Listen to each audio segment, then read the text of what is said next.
Hello, all you hardcores out there. How you doing? It's Russ here from Poker's Corner, the biggest gob in sport.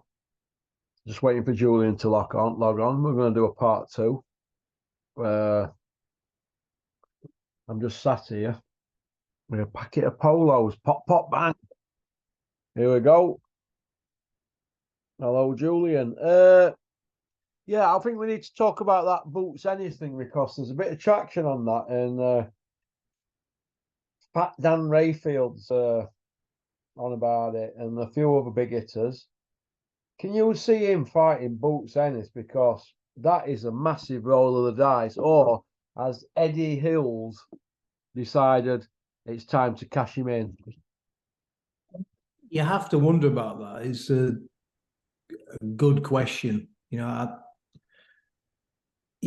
a fighter who, if you break Conor Benn down and you look at Conor Benn's skill set and you look at his achievements and everything else, first of all, whether it's other things or not, Conor Benn has massively improved over the years. We've acknowledged that.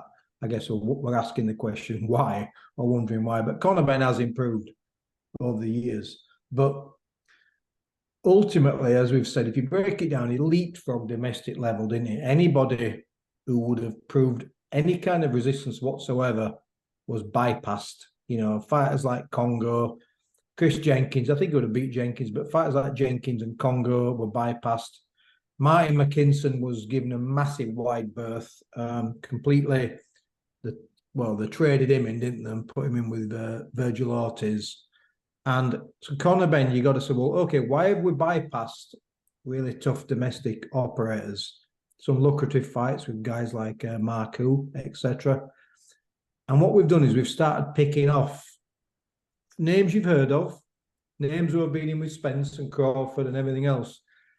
And in spite of what people are saying, he hasn't been this killer, has he? He's had 3 points wins in his last 6. And 3 of those opponents, he never even looked like troubling whatsoever. So I start to question his power. I also start to question when he has looked to be an explosive puncher, where he's got his power from. And I think we know. And I don't think the chin's there. I think, as I've said before, I think he's got his dad's genes when it comes to the chin. I'm not saying Nigel Benn didn't have a massive punch, a massive heart, and great endurance, but Nigel didn't have the greatest chin in the world. We saw early on in his career, Anthony Logan almost did the trick. Michael Watson did do the trick. And it was shaky quite often, was Nigel. I think Doug DeWitt put him down. So I think Conor's got his dad's chin. And you got to start looking then you look at what I've said, like about Campbell Hatton. I know I'm going on a little bit, but if you look at Conor Benn, then we had him fighting like the Chris Algiers of this world. This is a guy who hasn't stopped anybody in 7 years. So if you look at Chris Algieri, former world champion, inactive for a couple of years, but not stopped anybody for 7 years, there's no jeopardy in that fight, is there? There's no jeopardy in the Chris Algieri fight whatsoever. So what I'm getting to is you start to ask, right, since the Paynard fight, which was a very, very, very low-level learning fight, he's had no jeopardy. He's had nobody who's pushed him back. Conor Benn's never been pushed back. He's never been outboxed. I'm not talking about being outboxed for a round. I'm talking about being outboxed by a guy who's got heavy hands, like Boots Ennis, for example. So not only has Boots Ennis got the ability and the skill to outbox him, he's also got the power to really make him pay. And then you start to think, so why, when Conor Benn's only had one fight now since, was it July of last year? April of last year. Was it April of last year he had that fight? And then obviously he's boxed recently, didn't he? It's 2 years out of... He hasn't fought in England for 2 years this April now. The people in the know are saying, listen, Ross, we think that he's doing a 2-year ban and nobody can talk about it because they signed non-disclosures. Now, these things have been going on all the time, a lot of people are saying, aren't they? I think there's a few NDAs going around boxing right now at the moment. No one can tell you that. Because it's right, but nobody wants to ask the questions, do they, to the promoters? Nobody wants to ask the questions because ultimately, when it's something that's a legal thing, if you start asking the wrong questions, you're going to get cut off from access straight away. We've seen that with Adam Catterall and Talk Sport, what's happened with Fury. But if you start asking the wrong questions, So you do you have lose to that. be an arse licker to get on then now if you meet Yeah, you have to play the game, don't you? It's literally as what's the old one of the oldest sayings to go along, we get along. Yeah. So to go along, you got to get along. It's simple as that. And so now we got to ask the question. Right? So we've gone from Conor Benn was going to fight. Eddie was saying he's going to fight Eubank Jr, wasn't he? Irrespective of board allows it or not, Eubank Jr is definitely next. And he was saying this before the Liam Smith rematch. And he was kind of hoping that Eubank Jr wouldn't put, he was hoping, he says, he doesn't have to win. As long as he puts in a competitive fight and a better fight than last time, Eubank Jr, it's still a big fight.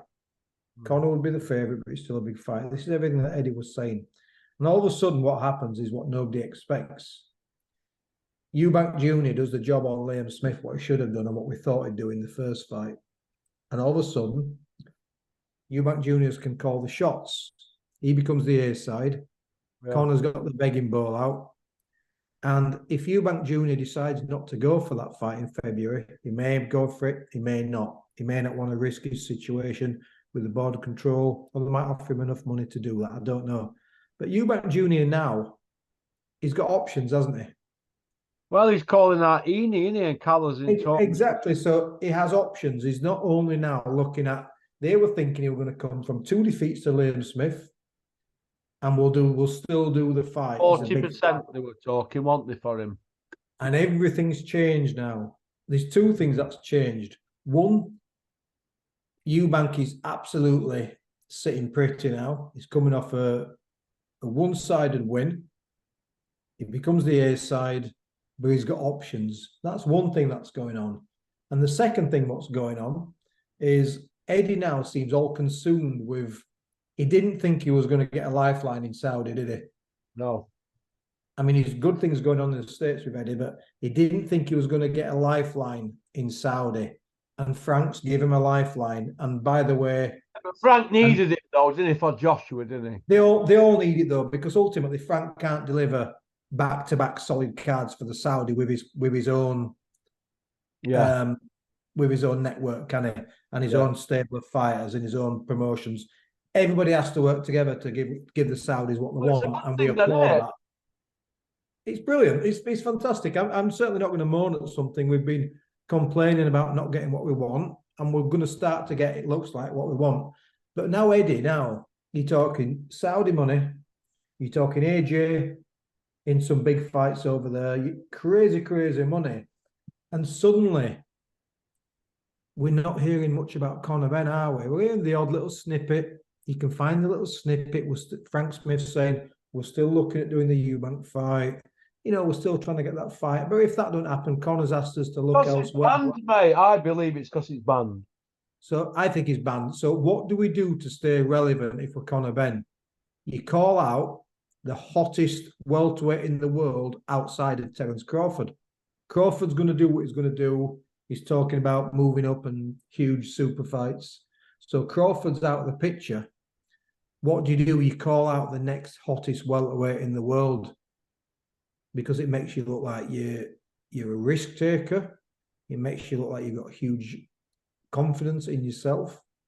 But irrespective of the hoo-ha around Conor Benn, if Conor Benn fights Boots Ennis, he's going to be an underdog in that fight. And I think it'll be badly exposed. So that goes back to a long-winded Julian answer. You're saying to me, do you think Eddie's cashing him in? And I think I'm going to meet you halfway and say, I think Eddie's realising a few things. And Eddie Hearn's a very smart man, very astute man. He's not helped himself whatsoever by how he's unyieldingly backed Conor Benn, has he? It didn't work out how he thought. No. You know, it really hasn't worked out well for him. Public, you see, well, what happened were, if they'd have carried on, if they'd have done it properly, it'd have been all right, like Eddie wanted to do it. But Conor Benn, the arrogance and the petulance, and it rubbed everybody up the wrong way, didn't it? And I think that's what shot his Senate foot. Not Eddie. I think Eddie behaved like he normally does, as a slippery eel, isn't he? Right. Conor Benn were his own executioner and his old man. They dug themselves in an hole. But Eddie, I just thought the way they behaved didn't do them any favours. I think, we know what Conor Benn is. And I think Eddie's realised it hasn't helped him.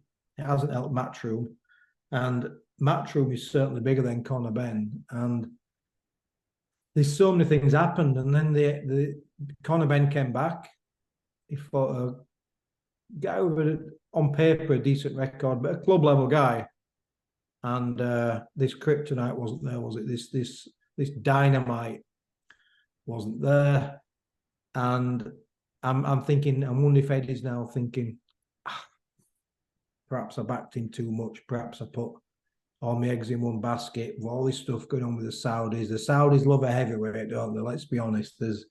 I know there's light heavyweights on these shows and cruiserweights, but the Saudis are loving these big heavyweight extravaganzas. And there just doesn't seem to be as much of a buzz around. I mean, if you think about it now, it's like, we cover this stuff all the time. It's interesting for us, right? But all people are talking about now was Fury Usyk, AJ Wilder. People are just talking about the heavyweights again. We're starting to get that taste of thinking, are we really going to get these big heavyweight fights? And Conor Benn's silent ban, no ban.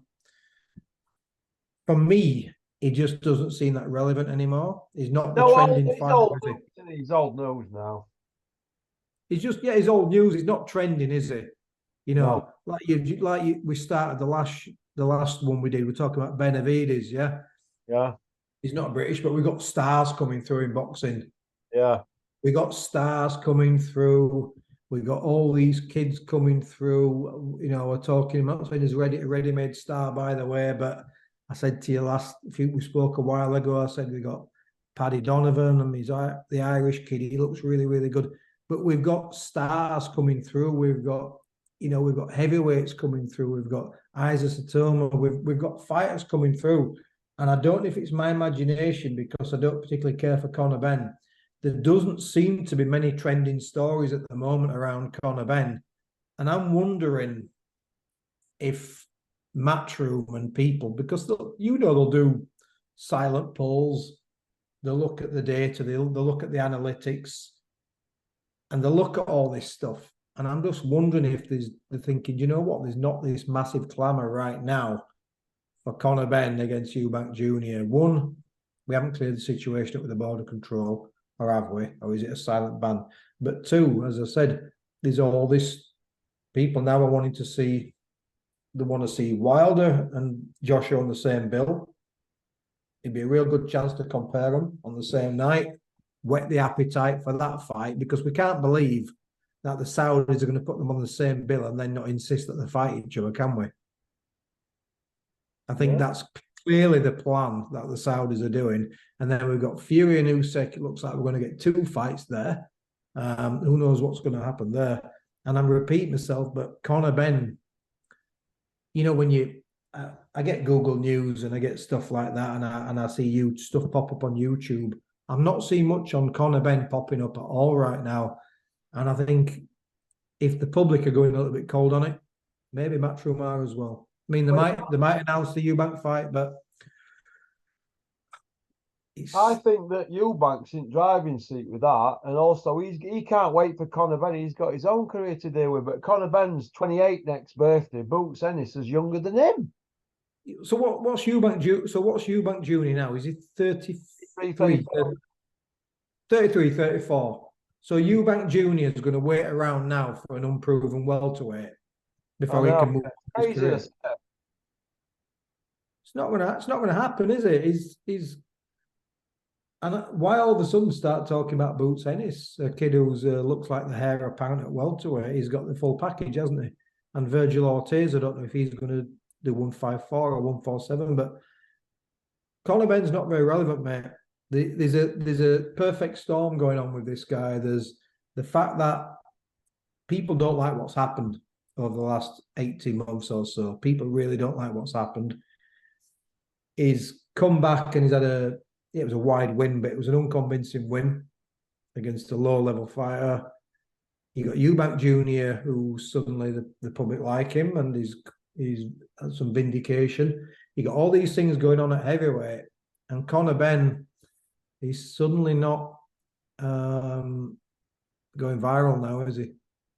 Just doesn't seem a massive amount of interest. Listen, the Ben Eubank fight will always sell. I'm not being stupid, but only to casuals though. Yeah, it'll sell to casuals, but I mean, even if Ben and Eubank do fight, what does it prove on a world global scale? What does it prove? Proves nothing because it's not for a belt. Nothing at all. Just lines by people's pockets, doesn't it? It don't prove anything because one's not a welterweight and one's not a middleweight. Yeah, exactly. So they're going to what they. I think I'll tell you what will happen, and I think you said this a year ago. So they'll fall out. They'll all fall out.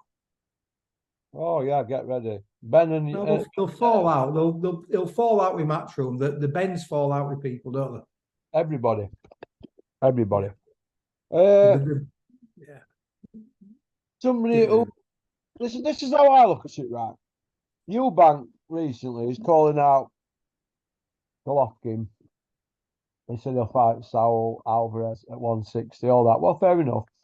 Now, so Eubank's willing to get him with Golovkin at 160, and they're willing to and Conor Benn's team are willing to let him move up to 160 against a guy who wants to fight Golovkin. Now, didn't they learn anything from Kell Brook moving up to 160? It makes no sense, does it? I mean, Conor Benn as well, for me, he doesn't even look like a big welterweight, does he? Light welter, isn't he? Yeah, if you look at him, he's got that. I know we've all seen the photos, what they've enhanced and stuff, and he did put some muscle on, he did put some mass on. But if you look at Conor Benn when he's been interviewed on IFL or when you see him online, just in like a jumper, and he's sat next to other guys, Conor Benn is not a big guy. No. Conor Benn's got a small frame. I've seen enough boxers to know guys who could make 10 stone if he had to. He doesn't, genetically, he doesn't look like a real filled out welterweight to me. And we saw what happened when he moved up to light welterweight, didn't we? There was nothing going on there, and people are going to say light welterweight. You mean light middleweight? Light middleweight. When he moved up to light middleweight, we saw what happened there. People are going to say the opponent was Jake LaMotta, etc. But what makes him think he can start knocking middleweights out? Well, he obviously is driving a fast car and he can do big donuts in it like his dad used to do, and he's got the jewelry and he's got the ego, and somebody's geeing him up. They're all gassing him up, aren't they, down there? Cool. How many? I'm not this in the test, by the way, because you're closer to it than me. How many fights has Conor Benn had? Has he had 21? 22. 22. And how many KOs? 14. So listen, all right. I wouldn't want him to hit me on the chin, but he's got 14 KOs in 22 wins. And the talk about him like he's this chilling puncher. Chilling? What, like Crawford Ashley? Who could like a Nazim Hamid type puncher, like a Chiquita Gonzalez type puncher. Is it an insult to Crawford Ashley calling Ben chilling? Crawford Ashley could crack. But when people talk about, then you talk about the Julian Jacksons and the John the Beast Mugabes and these guys who they hit you and you didn't wake up for, you felt that punch for weeks afterwards. These are chilling punchers. We've actually got a guy, if you break it down, he's only beaten old men and imports. That's it. There was a couple of journeymen in the early days at domestic level. He couldn't even get rid of them. And all of a sudden, right, he's 3 KOs in his last 6 fights. And he's talking, he's Conor Benn, when you listen to him saying, the mood I'm in, no one can go 2 rounds with me. No one. Liam Smith, Eubank, no one can go 2 rounds with me. No one can go 2 rounds with you. All the Mexicans just gone 10 rounds with you. 14 KOs in 21, 22 wins. What is that? About a 65% KO record? Yeah. Something like Tommy Hearns fought Ray Leonard. He was 32-0. 30 knockouts. Pipino Cuevas, was it 8, 9, 10 defensive welterweight title? I think all but one went the distance. You know, punchers. We're talking punchers, aren't we? We're talking, look, Boots Ennis. What's Boots Ennis is, I think most of his have gone by KO, haven't they? 31 fights, 28 early baths. And no one's saying Boots Ennis is a chilling puncher, are they? No. What's and we can punch. What's Virgil Ortiz? I mean, the kid who beat McKinson. He's the same, isn't he? He's a real heavy-handed kid. Yeah. So we're naming kids already who've got a much better KO percentage at welterweight than Conor Benn. So what am I saying? What are you saying? It's a hype job. It's a hype job. He hasn't beaten anybody. He's not a chilling puncher. He's not a fully fledged welterweight. He's a small framed welterweight. And he's going to knock everybody out. If he was called Connor Smith, no one would even be talking about him. They won't. But Boots Ennis. Simple as that. Boots Ennis, 31-0, 28 KOs. He's younger than Conor Benn. He's 26, Boots Ennis. And in his last fight, he lit up Roman Villa 26-1. He lit him up. And he's got a decent record. He just beat Rashid Ellis 24-0. Conor Benn's easy work for Boots Ennis, mate. It's easy work for him. So why is he calling him out then and messing up media about and taking us on a wild goose chase yet again? It's another Fury job, isn't it? Another hype job. Yeah. At least Anthony Joshua keeps his mouth shut, doesn't he? When you step up, you know this, right? When you step up to world level, because he's never been at world level, fighting guys who were world level and no longer are, that's not world level.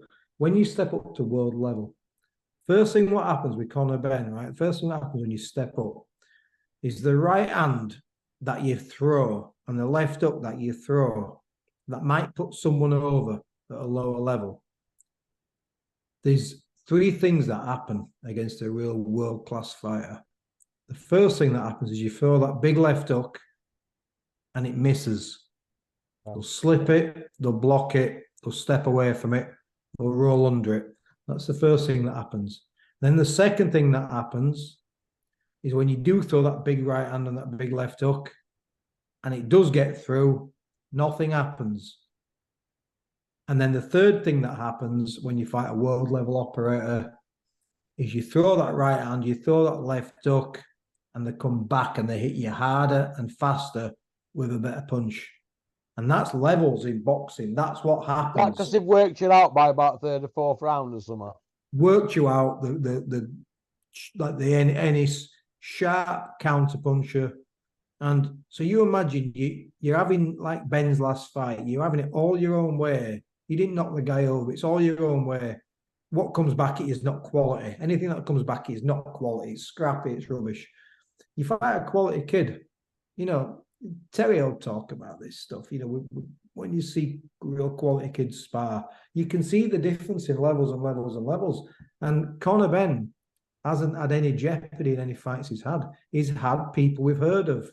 He's had people who were at one point pretty useful fighters, but they're on the downturn of their career. So there's no jeopardy. So Chris Algieri, never a big puncher anyway, but he didn't come back with anything. There's no jeopardy. So Conor Benn can just walk straight in there and take him out. That's what he can do.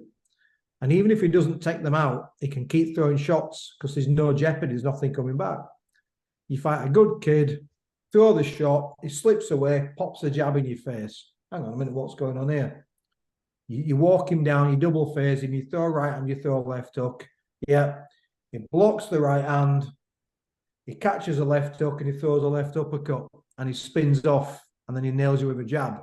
That's elite level stuff. That's what happens against elite level fighters.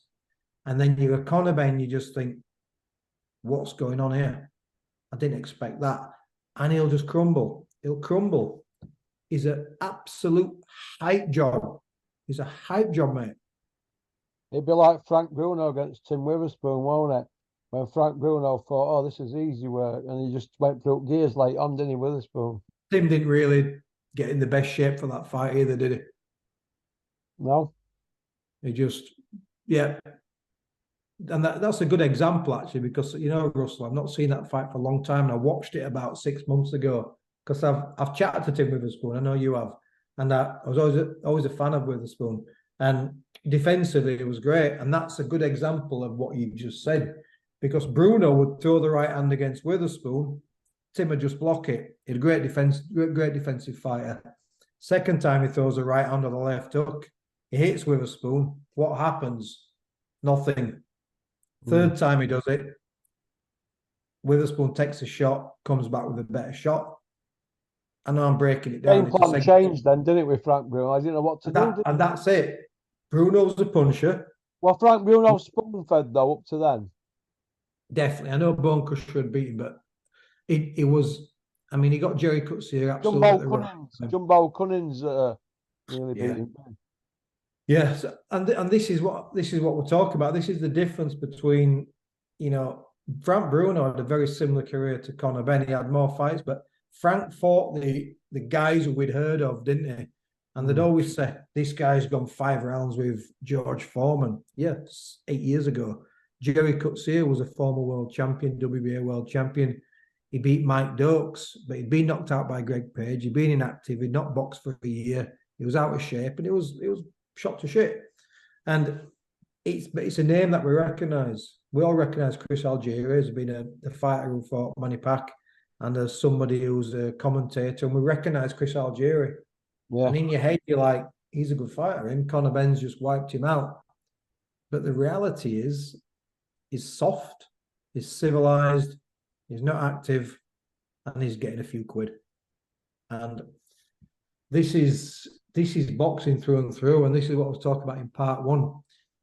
The good fighters are the ones who come through the levels and come through the wars, and you might get 1 or 2 losses on the way up. It's no biggie.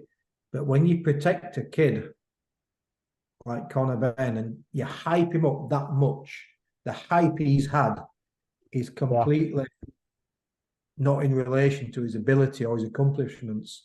And then all of a sudden, well, there's 2 things that happen. Once he gets beat really badly, by the way. He'll get beat really, really badly. So first of all, the public perception is, well, just a hype job.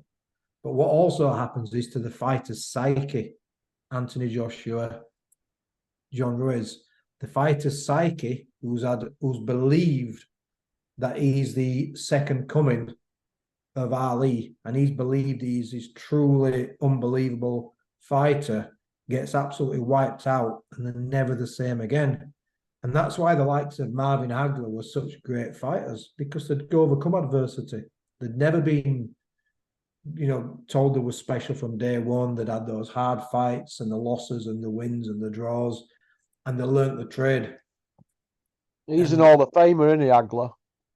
Unbelievable fight. They're all unbelievable, those guys. But like I said, and then you get the Conor Benn. Conor Benn gets wiped out. The bubble bursts. But what happens to Conor Benn? What happens to Conor Benn when he gets wiped out? Well, he's head up. You'll be reading about him in paper, Conor Benn spilling out of nightclubs with scrubbers and all that, won't they? All coming, mate. Legal issues and this and that and blah, blah, divorces and kids. If I'm wrong. Oh, it's been yeah. So, sorry, Russell, I'm just saying, if I'm wrong. Breaking up a bit, mate. Sorry, mate. I said women take half, don't they? Legal people take the lot. And before you know where you are, you're having to take fights for less money and the riskier fights, aren't they? Because you're trying to get back in mix and you think you've still got it and you've got all these bills coming in and blah, blah, blah. And you're having to sell your cars. And we've seen it all with fights. I've seen it anyway. Bruno, you just mentioned Bruno. I mean, he had an expensive divorce, didn't he? Yeah, it all fell apart for him, didn't it? Because listen, Conor Benn's an hype job. We know that. So Conor Benn, stop calling that boots Enish. You wouldn't even fight Echo and the Bunnyman or Chris Conger, would you? Or Echo or Kuzman, sorry. Do you know what I mean? Echo and the Bunny. Won't fight any of those guys, mate. He won't fight Paddy Donovan. He won't fight Virgil Ortiz. He won't fight any of those guys. But if he does, I think you're right what you're saying. Is it a cash out? Well, I think Dalton Smith will flatten him now if he stepped up to 147.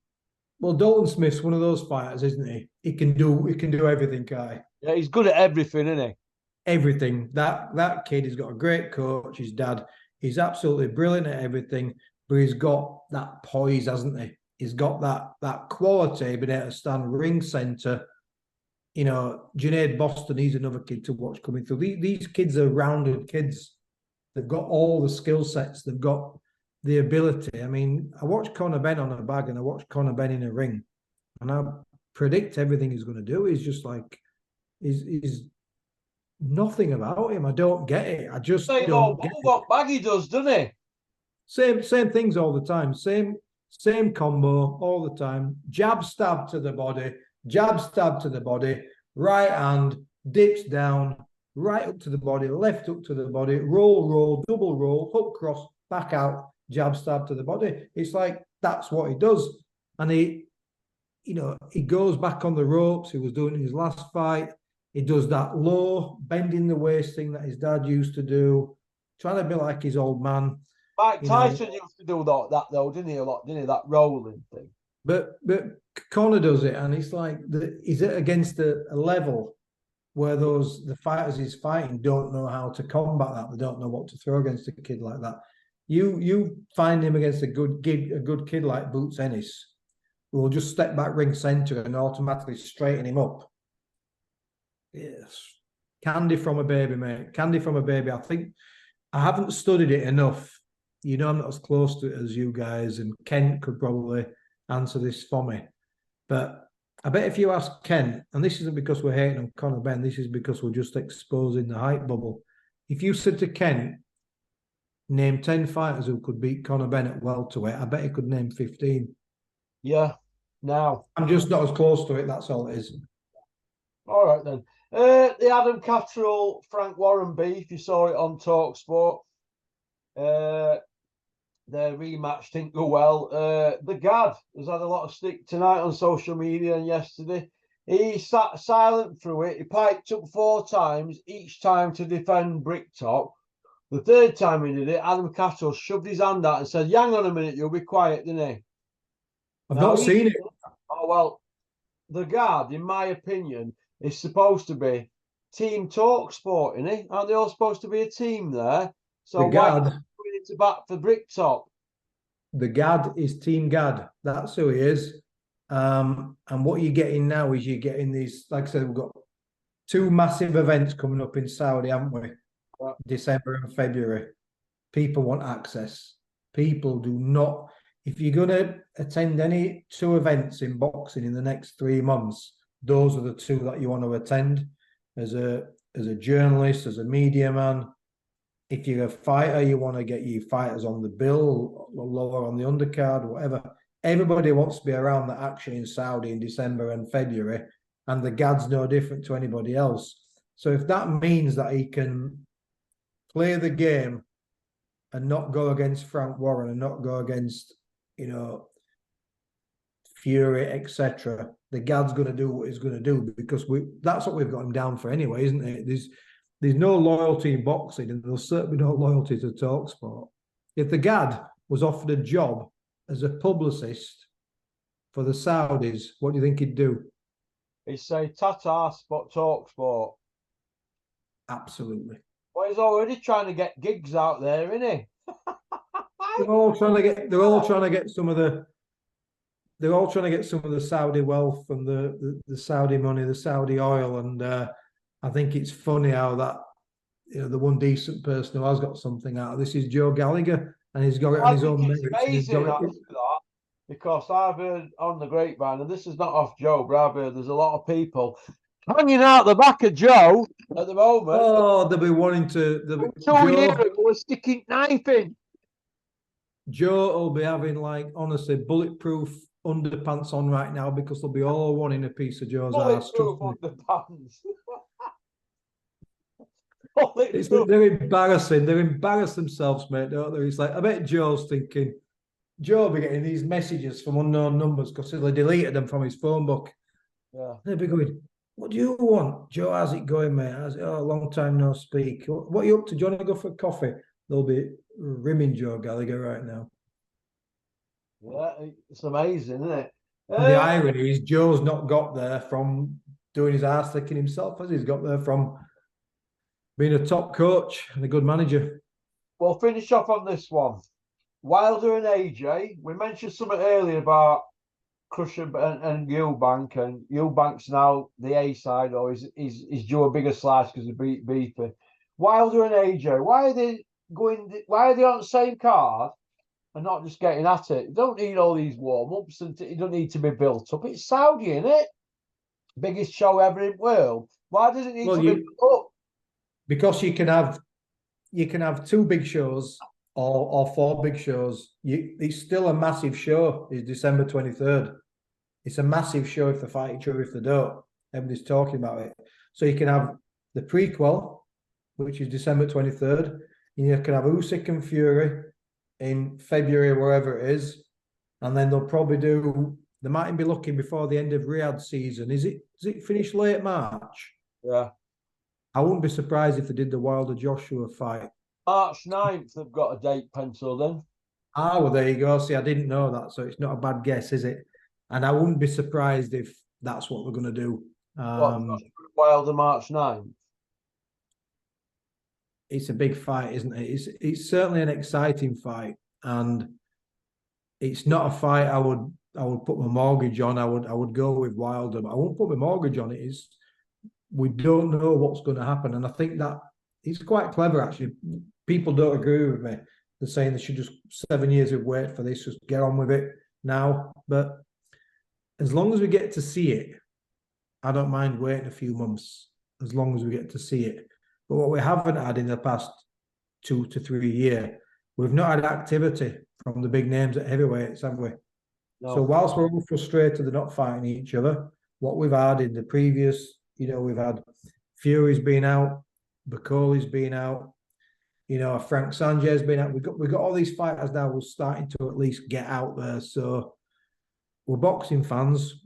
We want to see the best fights. We're not seeing the best fights, but we're getting close to that point where we're going to start to get what we want. And it's not Top Rank or anyone else. It's a very, very rich royal, piece of royalty in Saudi Arabia, ultimately, who's thrown a load of cash at that and got all these people to talk to each other.